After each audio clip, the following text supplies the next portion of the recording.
4-5 കൊല്ലമായി ഞാനിവിടെ ചെടിച്ചട്ടിയിൽ തക്കാളി നട്ടിട്ടുള്ള പരീക്ഷണം തുടങ്ങിയിട്ട്. എല്ലാം പൂക്കും, പക്ഷെ കായ്ക്കില്ല.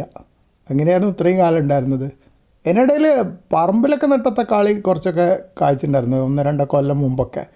ഇപ്പം അതും നടുന്നില്ല. ഇപ്പോൾ ഇവിടെ ചെടിച്ചട്ടിയിലെ കൃഷി മാത്രമേ ഉള്ളൂ. അപ്പോൾ ഇടക്കാലത്ത് ഈ ചെടിച്ചട്ടിയിലെ പച്ചക്കറി കൃഷി നിർത്തിയാലോ എന്ന് വരെ ആലോചിച്ചു. കാരണം കാര്യമായിട്ട് വിളവൊന്നും കിട്ടില്ല. ഇടയ്ക്കൊരു വഴുതനങ്ങ ഉണ്ടാവും, ഇടയ്ക്കൊരു പടവലങ്ങ, പിന്നെ ഇടയ്ക്ക് കുറച്ച് പയർ. ആകെ കൃത്യമായിട്ട് ഉണ്ടായിക്കൊണ്ടിരുന്ന വെണ്ടയാണ്. ഇപ്പോൾ വെണ്ട വിത്ത് കിട്ടാത്തതുകൊണ്ട് അത് നട്ടിട്ടില്ല. ഉണ്ട്, ചെറിയ 1-2 വളരെ ക്ഷീണിച്ച വെണ്ടകളുണ്ട്, വളരെ ഒരു പെൻസിലിൻ്റെ വണ്ണുള്ള വെണ്ടയ്ക്കൊക്കെ ഉണ്ടാവുന്നുണ്ട്. അങ്ങനെ ഇരിക്കുമ്പോഴാണ് ഈ തക്കാളിയിൽ ഒരു 6 തക്കാളി ഉണ്ടായി. പിന്നെ അതിൻ്റെ അപ്പുറത്തൊരെണ്ണത്തിൽ ഒരു തക്കാളി ഉണ്ടായി.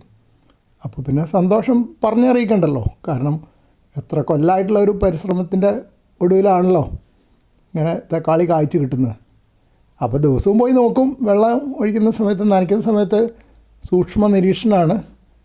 അപ്പോൾ 2 സൈഡുകളിലും ഇതിങ്ങനെ പഴുക്കാൻ തുടങ്ങിയിട്ട് ഇനി ചുവന്ന് തുടുത്ത് വരണം, അതുവരെ കാത്തിരിക്കുന്നതാണ്.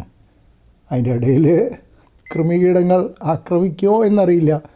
കാരണം കൃമികീടങ്ങൾക്ക് ഇങ്ങനെ സമയമൊന്നുമില്ല, അവർക്ക് തോന്നുമ്പോൾ ആക്രമിക്കാം. ആക്രമിച്ചാൽ പോയി, ബാക്കിയുള്ള തക്കാളി നോക്കും, അത്രയേ ഉള്ളൂ.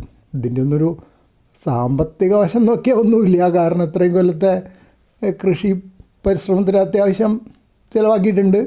പക്ഷെ അതൊന്നും കാര്യമായിട്ടൊന്നും കിട്ടുമൊന്നുമില്ല. പക്ഷേ ഒരു സന്തോഷമുണ്ട്. കാരണം ഗാർഡനിങ്ങിന് അങ്ങനെ ഒരു പ്രത്യേക ഗുണമുണ്ട്. പച്ചക്കറി ആയാലും മറ്റ് അലങ്കാര സസ്യങ്ങളായാലും അതിനു വേണ്ടി പണിയെടുക്കാൻ ഒരു സന്തോഷം കൂടുതലാണ്.